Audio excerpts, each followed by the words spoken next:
Égypte vivait un peuple, les Hébreux, mais trop nombreux et trop puissants. Il finit par inquiéter le pharaon qui le réduit en esclavage. Ne parvenant pas à les affaiblir, il va jusqu'à donner l'ordre de massacrer tous les nouveau-nés mâles. Une mère qui voulait éviter ce sort à son fils le dépose dans une corbeille au bord du Nil. C'est la fille du pharaon qui le retrouve et l'élève comme son propre fils. Elle lui donne le nom de Moïse. Devenu adulte, il rend visite aux Hébreux et découvre les discriminations auxquelles ils sont soumis. Il tue alors un Égyptien qui frappait un Hébreu. Recherché, il doit s'exiler. C'est seulement bien des années plus tard, alors qu'il est âgé de 80 ans, que Dieu, Yahvé, lui apparaît sous la forme d'un buisson en feu. Il le missionne de faire sortir les Hébreux d'Égypte et de les mener jusqu'à de meilleures terres, le pays de Canaan. Moïse s'exécute, mais le pharaon refuse de laisser partir les Israélites. Yahvé fait alors subir 10 catastrophes à son royaume. La dernière d'entre elles est la mort de tous les fils aînés des Égyptiens. Le pharaon est alors forcé de céder, mais lorsqu'il apprend le départ des Hébreux, il prend peur et s'élance à leur poursuite avec son armée. Moïse et son peuple se retrouvent bloqués entre la mer Rouge et les Égyptiens. Écoutant Yahvé, le prophète étend ses bras et la mer s'ouvre en deux devant lui, leur permettant de la traverser au sec. Plus tard, celle-ci se referme sur le pharaon et son armée qui sont engloutis. S'ensuit un périple de 40 ans dans le désert du Sinaï. Les Hébreux y affrontent de nombreux malheurs et perdent plusieurs fois la foi en Dieu, si bien que ce dernier leur refuse l'accès à Canaan. Cette génération devra être décimée avant que le peuple ne puisse y mettre les pieds. Moïse lui-même meurt juste avant d'y entrer. C'est Josué qui lui succède à la tête des Israélites. Ceux-ci conquièrent alors méticuleusement leur terre qui leur a été promise par Yahvé. Ils en massacrent les habitants et en incendient les villes. Puis une fois celle-ci achevée et le territoire partagé entre les différentes tribus, les Hébreux concluent une nouvelle alliance avec Dieu, juste avant que Josué ne meure. Après une période d'instabilité, où les Israélites se détournent souvent de Yahvé et sont régulièrement envahis par d'autres peuples, une monarchie se met en place. C'est la naissance de la monarchie unifiée du peuple d'Israël. Le premier roi est Saül, mais il désobéit à Dieu et est alors remplacé par David, auquel succède son fils Salomon. Ce dernier fonde le premier temple de Jérusalem, mais son règne déplaît à son peuple et à sa mort son royaume est scindé en deux. Le royaume d'Israël au nord et le royaume de Juda au sud. Avec le temps, le royaume d'Israël se détourne de Yahvé et finit par s'effondrer sous les attaques de l'Empire assyrien. Seul subsiste le royaume de Juda, bien plus glorieux, qui restaure la monarchie unifiée de David sous le règne de son meilleur roi, Josias. Finalement, celui-ci finit lui aussi par tomber sous les invasions extérieures, et le peuple hébreu est exilé vers Babylone. Il doit attendre plusieurs décennies et le règne de l'empereur perse Cyrus II pour pouvoir rentrer sur ses terres. C'est ainsi que l'Ancien Testament décrit les premiers temps du peuple juif, de son exode vers une terre promise, de la mise en place de sa monarchie, et surtout, de son adoption d'une religion monothéiste. C'est un récit qui mélange mythe et histoire, et on y trouve probablement plus du premier que de la seconde. Mais, lorsqu'on cherche à retracer l'histoire du judaïsme et du peuple juif, on ne peut s'en détacher. C'est l'une des rares sources écrites, et la plus importante, qu'on ait sur le sujet. Par contre, on peut nuancer celle-ci, tenter de séparer les mythes de l'histoire. C'est ce qu'on va faire ici.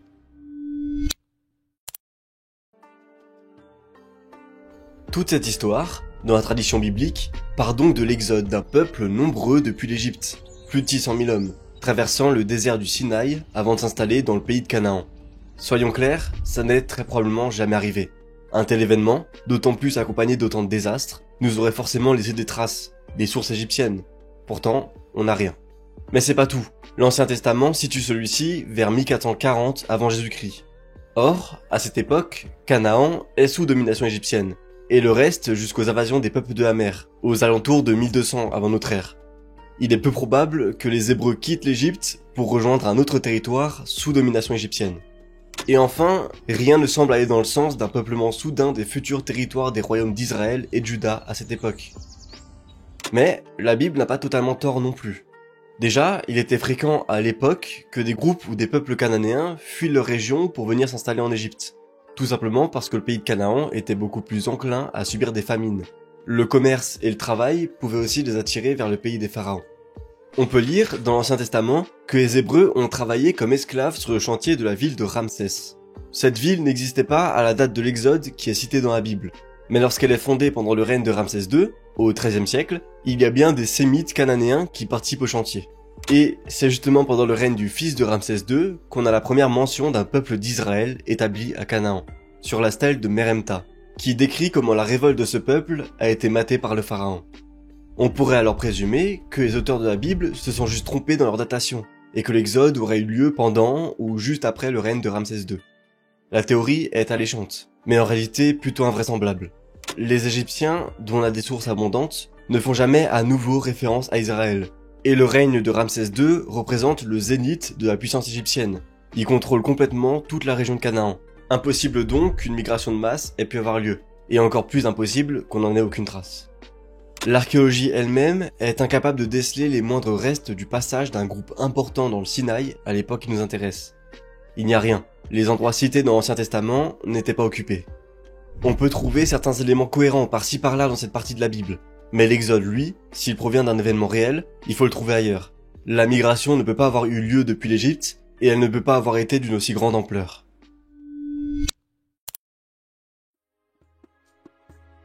La conquête du pays de Canaan par les Hébreux et Josué va dans le même sens.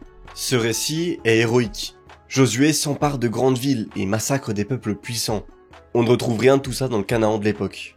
Les villes n'en étaient pas, elles se composaient généralement d'un palais, d'un temple et de quelques bâtiments administratifs. Il n'y avait pas de grandes murailles et le peuple était dispersé aux alentours. Les armées des roitelets locaux devaient compter quelques centaines d'hommes tout au plus. C'est ce que nous apprennent les sources égyptiennes. Ainsi, dans une lettre au pharaon, le roi de Jérusalem, qui n'est pas encore une ville israélite, réclame 50 hommes pour protéger son pays. On est loin des armées impressionnantes décrites dans la Bible. Donc, non, il n'y a pas eu de grande conquête du pays de Canaan par les Hébreux. Et de toute façon, celle-ci aurait été impossible, puisque la région était sous un solide contrôle égyptien. Mais malgré tout, le pays de Canaan a bien été dévasté au XIIe siècle. Plusieurs cités ont été détruites ou brûlées, et leur population a été remplacée ou mixée avec une nouvelle. Mais ces événements n'ont rien à voir avec les Hébreux, c'est les invasions des peuples de la mer. Ça signifie l'arrivée de nouvelles populations dans la région, par exemple les Philistins, cités comme étant les grands ennemis des Hébreux dans l'Ancien Testament. Mais ça signifie aussi de grandes transformations pour les peuples déjà là. Par exemple, on suppose que c'est le mix entre ces nouveaux arrivants et les populations locales qui a donné naissance aux Phéniciens. Par extension, il est très probable que les Hébreux aient eux aussi été touchés par ces grands mouvements démographiques. Comme on l'a rapidement dit précédemment, le peuple d'Israël est cité pour la première fois dans la stèle de Meremta. Au moment où celle-ci est rédigée, c'est-à-dire vers 1200 avant Jésus-Christ, on assiste à une transformation dans les hautes terres montagneuses du centre de Canaan. Celle-ci se peuple peu à peu de petits villages, qui devaient accueillir une cinquantaine d'habitants, voire quelques centaines pour les plus gros. On est alors loin des organisations palatiales qu'on trouve dans le reste de la région. Les villages ne sont pas fortifiés, et on n'y a retrouvé aucune arme, ce qui signifie que les premiers Israélites vivaient dans une paix relative avec leurs voisins, loin du récit de la Bible. Et on y a retrouvé quelques traces religieuses qui montrent qu'ils étaient polythéistes. Ils devaient avoir des divinités en commun avec les autres peuples cananéens.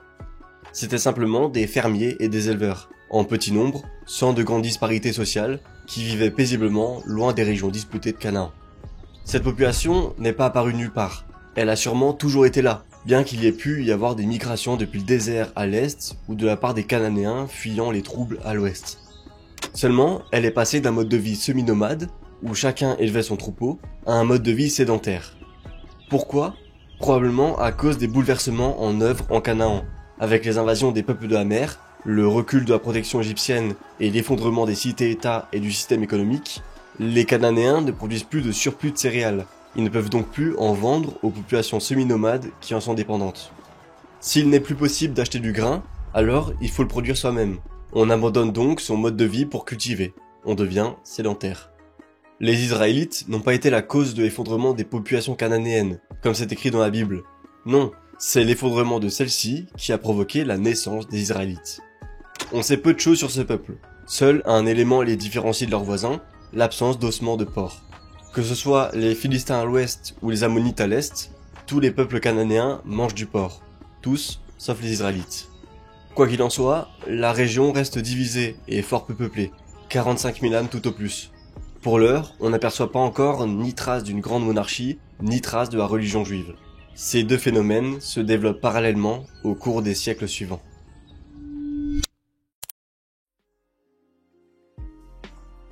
Alors que le temps passe, les Israélites se multiplient. De plus en plus de villages sortent de terre, occupent des territoires toujours plus lointains, et une partie des Hébreux abandonnent leur mode de vie autarcique pour cultiver la vigne et l'olivier.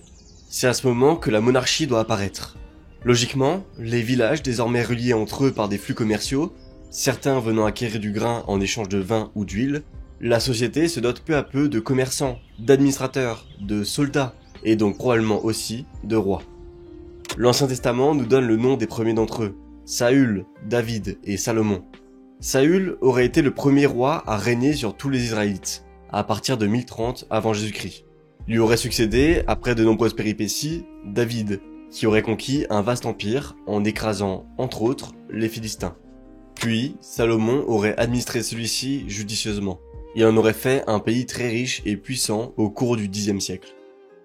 On n'a aucune raison de douter que ces rois aient existé. C'est possible que ce soit le cas, d'autant plus que la stèle de Tel Dan, qui a dû être rédigée au cours du IXe siècle pour faire la propagande d'un roi araméen, parle d'une victoire sur un certain roi d'Israël de la maison de David. Il faut comprendre maison comme dynastie, donc un roi israélite issu de la dynastie de David. Soit un roi nommé David a effectivement fondé un royaume ou au moins une dynastie, soit les rois israélites s'appuyaient sur un ancêtre mythologique nommé ainsi.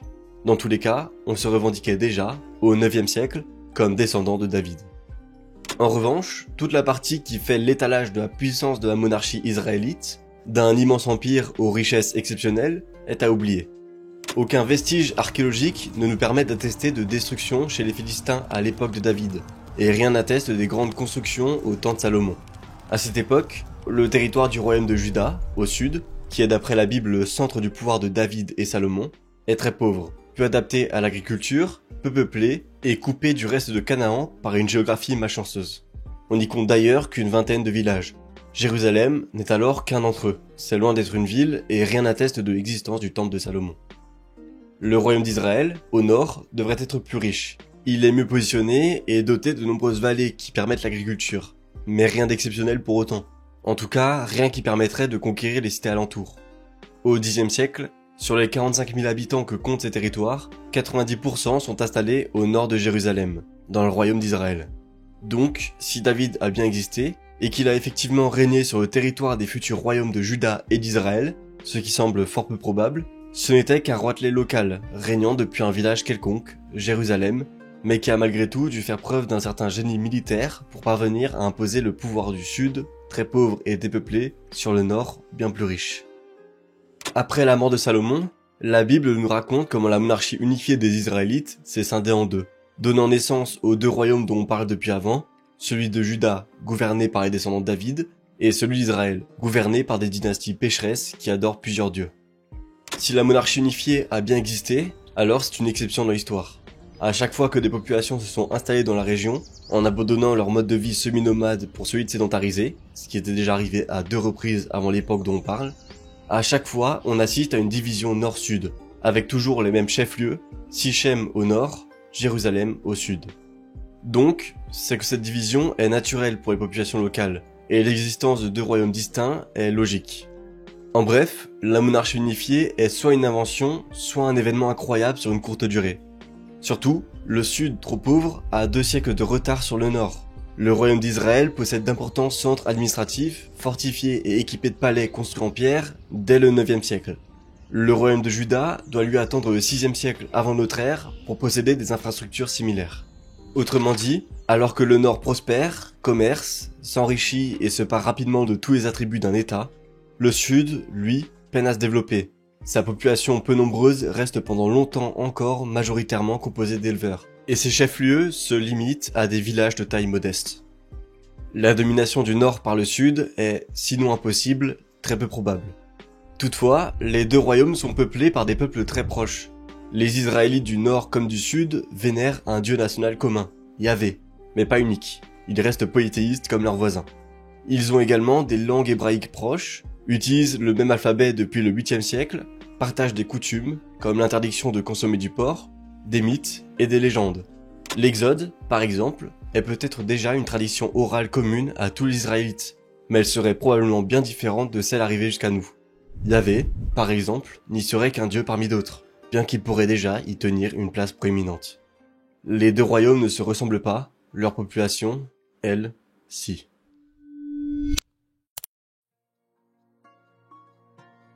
Ainsi, chaque royaume se développe à son rythme.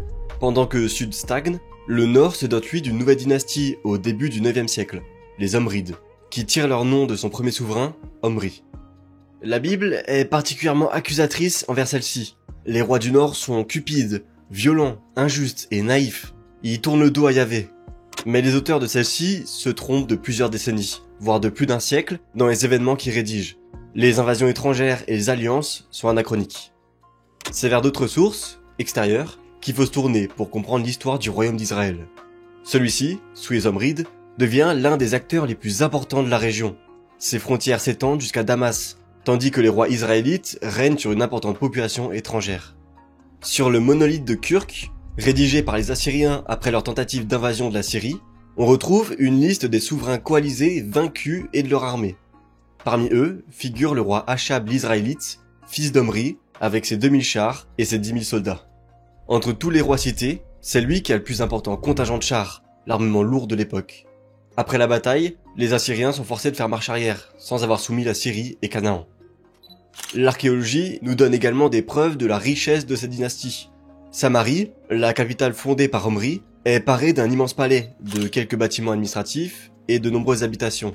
Sa construction sur une colline est rendue possible par d'exceptionnels travaux de terrassement. D'autres grandes cités israélites se parent de palais importants pendant le règne des Omrides. Bref, si la Bible fait l'éloge de l'imaginaire monarchie unifiée de David et Salomon, et rabaisse celle des Omrides, elle se trompe sur toute la ligne. Les premiers n'étaient que des chefs de clans locaux sans importance, les rois d'une poignée de villages, alors que les seconds ont régné sur le premier empire israélite de l'histoire, le plus important royaume du pays de Canaan de l'époque. On parle d'un royaume israélite, mais il ne l'était pas. Les populations y sont tellement hétérogènes que rien ne fait vraiment du royaume d'Israël un état à proprement dit israélite. Les Omrides le sont assurément, mais leur population a des coutumes et des rites qui diffèrent de ceux des Israélites, qui ne sont que minoritaires. Mais l'hégémonie d'Israël ne peut durer éternellement. Pour l'Ancien Testament, la destruction de celui-ci est liée à l'abandon du culte unique de Yahvé par les Israélites du Nord. En réalité, celui-ci n'existait pas encore. D'abord, les rois israélites ont affronté le deuxième grand royaume de la région, leur seul rival, celui d'Aram-Damas. C'est lui qui envahit et occupe les territoires de la haute vallée du Jourdain et du nord-est d'Israël entre 835 et 800 avant Jésus-Christ. La Bible fait l'impasse sur cette occupation. De nombreuses cités, trop éloignées pour être contrôlées par l'envahisseur, sont réduites en cendres. Jezréel, Tel Rehov, Beth-Shean, Megiddo sont désertées pendant des décennies et ne retrouvent jamais, par la suite, leur éclat d'antan. La capitale, Samarie, est même, d'après l'Ancien Testament, soumise à 2 sièges par les rois d'Aram-Damas, tandis que plusieurs territoires fertiles et essentiels au pouvoir israélite sont occupés, comme les cités d'Assor, de Dan et de Bethsaïd. Cette occupation étrangère prend fin dès que les Assyriens retrouvent les moyens de venir reprendre leur conquête de Canaan et de la Syrie. Le roi Hadad-Ninari III met le siège devant Damas et obtient sa soumission. Le roi d'Aram-Damas est forcé de lui verser un important tribut et relâche la pression sur le royaume d'Israël. Ce dernier est lui-même vassalisé par les Assyriens. Les rois israélites parviennent, à partir de l'an 800 avant Jésus-Christ, à reprendre les territoires perdus et à en conquérir de nouveaux chez leurs rivales. Les auteurs de la Bible interprètent ce nouvel âge d'or comme une récompense divine. En réalité, les rois israélites se sont juste agenouillés devant les Assyriens et ont, grâce à ça, pu profiter de leur bonne grâce pour étendre leurs frontières. L'économie du royaume est florissante, entre autres grâce à sa culture de l'olivier qui s'exporte très bien vers l'Égypte et la Syrie, tandis que sa population se multiplie pour atteindre les 350 000 âmes au 8e siècle. Cette renaissance prend fin au milieu du siècle, lorsque la Syrie est victime d'un coup d'État. Le nouveau souverain décide de contrôler plus étroitement ses vassaux. Il prend, en 738 avant Jésus-Christ, la route du sud-ouest pour asservir ceux-ci. Le royaume d'Israël rejoint alors une coalition formée par Damas et plusieurs cités philistines pour tenter d'échapper à la domination assyrienne. C'est un terrible échec. Plusieurs cités sont détruites, le roi de Damas est exécuté et le royaume d'Israël est anéanti. Ne subsiste que la capitale, Samarie, et les maigres provinces alentours. Une partie des Israélites sont déportés. 13 500 d'entre eux prennent la route de la Syrie, tandis que des colons viennent les remplacer. Le royaume d'Israël disparaît finalement en 722 avant notre ère, après la chute de Samarie. Une partie de la population de la ville et de ses alentours est elle aussi déportée vers la Syrie. Le chiffre des déportations s'élève à 40 000 âmes au total, soit 1/5 de la population israélite du royaume d'Israël. De nombreux Hébreux restent donc sur leur terre, dans les alentours de Samarie et de Béthel. Finalement, seul subsiste le royaume de Juda, au sud, sauvé par sa géographie, la pauvreté de ses ressources et le faible nombre de sa population, peu attractive pour l'immense empire assyrien.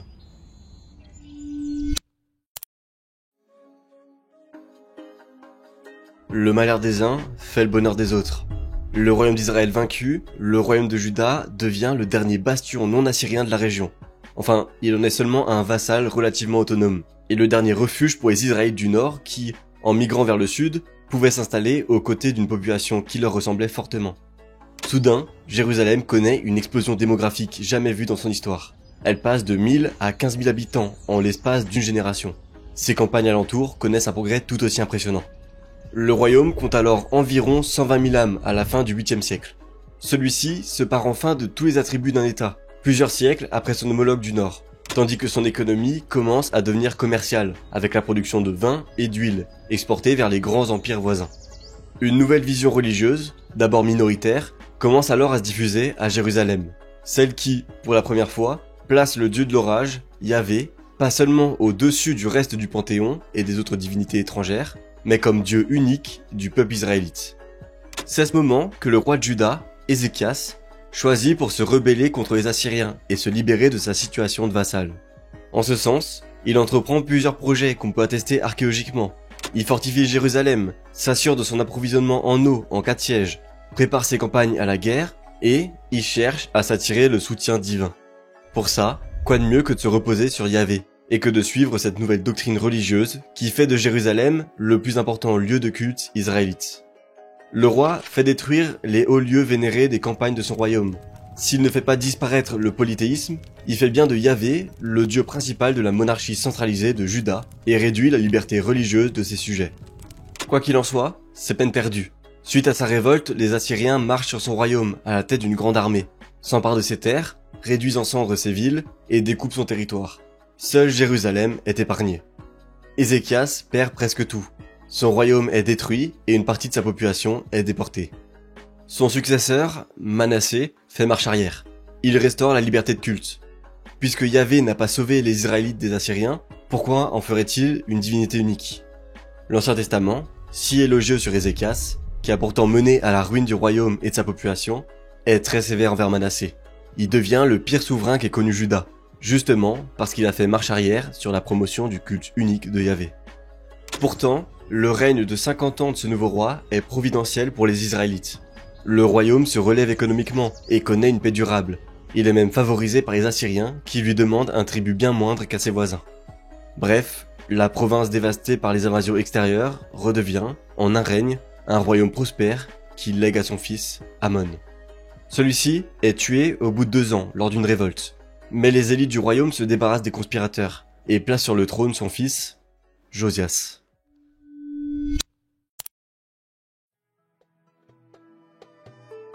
Tandis que Josias monte sur le trône, l'Assyrie perd peu à peu son contrôle sur Canaan pour plusieurs raisons extérieures. Les Assyriens reculent et cèdent leur territoire à un tout nouvel empire égyptien.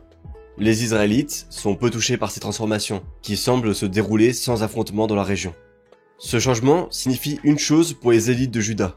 Le champ est libre pour unifier tous les Israélites sous l'hégémonie du royaume du Sud, et pour, enfin, imposer le culte unique de Yahvé à l'entièreté du peuple. Mais pour ça, il faut convaincre le peuple israélite du bien fondé d'une telle entreprise. Il faut fonder un roman national. Et c'est là qu'est écrit l'histoire des Hébreux, en mélangeant les mythes et les légendes avec la situation géopolitique du moment. Quand on analyse l'Ancien Testament sous ce prisme, tout prend sens.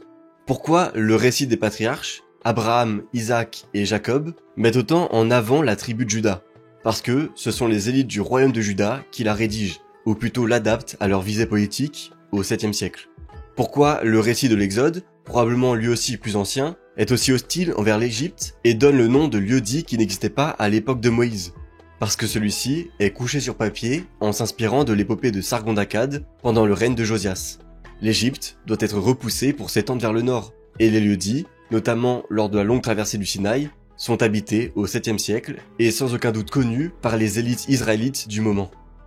Pourquoi, dans l'Ancien Testament, après la conquête de Canaan par les Hébreux, la tribu de Juda reçoit-elle exactement les territoires et les villes sur lesquels règne Josias au 7e siècle? Et pourquoi cite-t-il uniquement des cités qui sont importantes à ce moment, mais qui n'existaient pas aux dates avancées par la Bible, au point que certaines d'entre elles, au moment où Josias arrive sur le trône, sont habitées seulement depuis quelques décennies? Pourquoi le mythe de la monarchie unifiée met en avant deux rois exceptionnels qui règnent depuis Juda, David et Salomon, alors même que la région était attardée par rapport au nord? Et pourquoi le premier roi de cette monarchie unifiée, Saül, régnait lui depuis le nord, depuis le royaume d'Israël, avant d'être désavoué par Yahvé? Tout ce récit sert à rendre légitime une conquête du nord par le sud, du royaume d'Israël abandonné par Dieu, par le royaume de Juda dirigé par Josias, héritier de David et de Salomon, pour enfin restaurer cette monarchie unique qui avait permis aux Israélites de connaître un âge d'or et de dominer tout Canaan. Pourquoi l'Ancien Testament fait tellement d'efforts pour rabaisser le royaume d'Israël et ses rois, là où il met bien plus souvent en avant celui de Juda? Josias et Ézéides de Juda rédigent un véritable roman national, une histoire du peuple israélite, en s'appuyant sur ses traditions orales et en intégrant à celle-ci une foule de modifications en leur faveur. La plus importante d'entre elles, dont on n'a pas encore parlé, est très certainement la mise en avant de la figure de Yahvé comme Dieu unique de ce peuple, et ce, depuis la nuit des temps. L'Ancien Testament et le peuple juif sont nés de trois phénomènes. D'abord, le mouvement religieux qui a suivi la chute du royaume d'Israël et qui a, au fil du temps, en séduisant les élites de Jérusalem, fait de Yahvé le Dieu unique de la monarchie de Juda. Puis, par la volonté d'expansion de Josias, qui a eu besoin de fonder un véritable roman national pour légitimer celle-ci. Celui-ci s'appuie sur les traditions israélites, mais adapte celle-ci à ses besoins.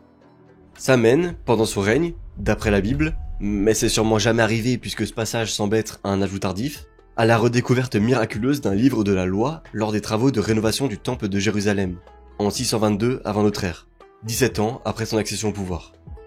C'est le Deutéronome, qui ancre dans une tradition prétendument ancienne le culte exclusif envers un seul Dieu, bien qu'il ne remette pas encore en question l'existence d'autres divinités, et explique comment mener ce culte, quelles fêtes religieuses respecter et quelles lois suivre. Après la découverte de celui-ci, Josias fait détruire les sanctuaires dédiés au culte étranger, fait rapatrier tous les prêtres à Jérusalem, puisque le culte de Yahvé ne doit être pratiqué qu'au sein du temple de la capitale, profane les hauts lieux vénérés, et il fait de même dans l'ancien royaume d'Israël où il détruit tous les temples locaux, notamment, d'après la Bible, celui de Bethel, qui avait pendant longtemps été le plus important lieu de culte des Israélites. Le polythéisme ne disparaît pas immédiatement, évidemment, mais c'est le début de la fin. Et puis, ces conquêtes promises par ce nouveau roman national, Josias n'a pas pu les mener. Il est possible qu'il ait conquis une partie de l'ancien royaume d'Israël, jusqu'à Samarie, mais l'archéologie ne permet pas de le prouver. Le plus probable est que son royaume ait gardé plus ou moins les mêmes frontières que sous le règne de son grand-père, Manassé, c'est-à-dire un État centré autour de Jérusalem qui devait représenter environ 20% de sa population, qui s'élève alors au total à environ 75 000 habitants. Le roi meurt finalement en 610 avant Jésus-Christ, des mains du pharaon Nécho II, soit lors d'une bataille, dont on aurait du mal à comprendre le sens au vu de la différence des forces, soit exécuté par ce dernier, puisque Josias en restait le vassal. Bref, les auteurs de l'Ancien Testament ont eu bien du mal à expliquer comment leur sauveur, le descendant de David, censé reconquérir Canaan avec l'aide de Yahvé, a fini par mourir sans obtenir aucune grande réussite pour le royaume de Juda. Alors, ils ont simplement décrit cette mort le plus sobrement possible, avant de passer à la suite. De son temps, le pharaon Nécho II, roi d'Égypte, monta vers le roi d'Assyrie, sur le fleuve de l'Euphrate. Le roi Josias se porta au-devant de lui, mais Nécho II le fit périr à Megiddo, à la première rencontre.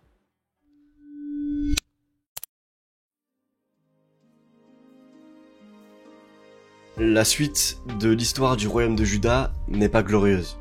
Succède à Josias l'un de ses fils, Joachaz, qui rétablit, d'après l'Ancien Testament, les anciennes coutumes polythéistes. Il ne règne que 3 mois avant d'être déposé par le pharaon et remplacé par son frère, Joachim. Il se comporte en fidèle vassal de l'Égypte avant de mourir. Il laisse le royaume à son fils, Joachim, qui doit affronter une terrible menace. Les Babyloniens, qui, après avoir écrasé les Assyriens, fondent sur Canaan. En 597 avant Jésus-Christ, leur armée s'empare de Jérusalem, pille la ville, déporte son aristocratie et son clergé, et remplace son roi. C'est alors l'oncle de Joachim, Sédécias, qui monte sur le trône. Ce dernier rejoint, quelques années plus tard, une rébellion contre les Babyloniens. En réponse, ces derniers s'emparent de toutes les villes du royaume en 587. Jérusalem et son temple sont incendiés. Le royaume de Juda disparaît de la carte et les derniers descendants de David sont emprisonnés et torturés à Babylone. Je vous ai dit juste avant que l'Ancien Testament et le peuple juif étaient nés grâce à 3 processus. L'adoption d'un culte envers un seul Dieu par les élites et clergés, la création d'un roman national pendant le règne de Josias, et, un troisième dont on n'a pas encore parlé, l'exil de l'aristocratie israélite à Babylone. Les Israélites déportés s'installent sur place. Ce sont des lettrés, des hommes importants de l'ancien royaume de Juda. Ils sont d'ailleurs accompagnés par l'un de leurs anciens rois, Joachim. C'est là que les Israélites se démarquent de n'importe quel autre peuple de l'époque. Ils n'abandonnent pas leur divinité, alors même que celle-ci a été vaincue. Ils interprètent la défaite autrement. Le roman national israélite est réécrit par les exilés. Les anciennes promesses se sont révélées imparfaites, alors il faut les corriger. C'est à ce moment qu'une deuxième version de l'histoire du peuple d'Israël est rédigée. Pour commencer, on raconte très sobrement ce qui s'est passé entre la mort de Josias et la destruction définitive du royaume de Juda. Puis, on explique pourquoi la destruction du temple de Jérusalem et l'exil qui s'en est suivi étaient inévitables, malgré le règne incroyable de Josias. Plusieurs ajouts sont faits dans ce sens. Le plus significatif est celui qui fait porter toute la responsabilité de cet échec sur Manassé, le grand-père de Josias, si détesté du clergé pour avoir fait marche arrière sur les réformes religieuses menées par Ézéchias. Tous les malheurs qui ont touché le royaume de Juda ne sont pas arrivés parce que Yahvé a échoué à défendre son peuple. Ils sont arrivés parce que Yahvé a décidé de le punir pour les erreurs de Manassé. Josias, aussi parfait a-t-il été, n'a pu que retarder l'inévitable. C'est à ce moment que l'histoire des Israélites prend vraiment forme, qu'elle devient complète et cohérente. Quelques décennies plus tard, l'empereur perse Cyrus II permet aux exilés hébreux de rentrer à Juda. Ceux-ci sont alors assez peu nombreux, puisque la majorité de la population israélite était restée sur place après la conquête babylonienne.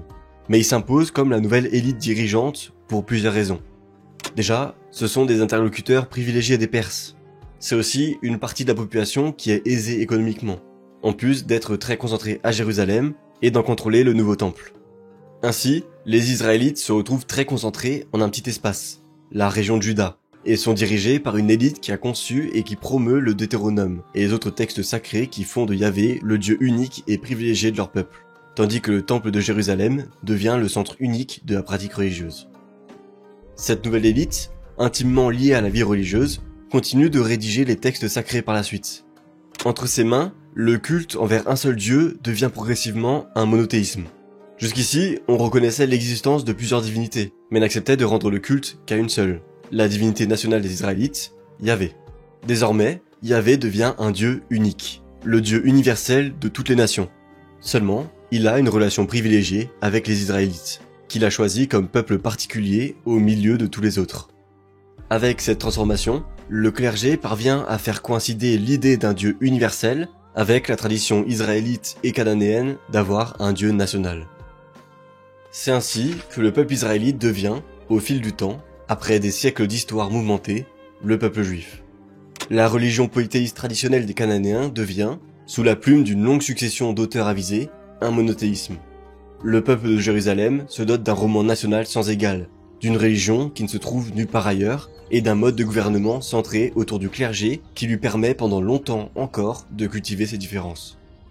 Le peuple juif est né, et, porté par tout ce qui le rend unique, il survit à toutes les épreuves, toutes les discriminations, toutes les déportations, tous les massacres, jusqu'à aujourd'hui. Merci d'avoir regardé cette longue vidéo. Merci évidemment aux membres de la chaîne et à tous ceux qui laisseront un j'aime et un commentaire. Et on se retrouve bientôt pour un prochain épisode d'Histoire.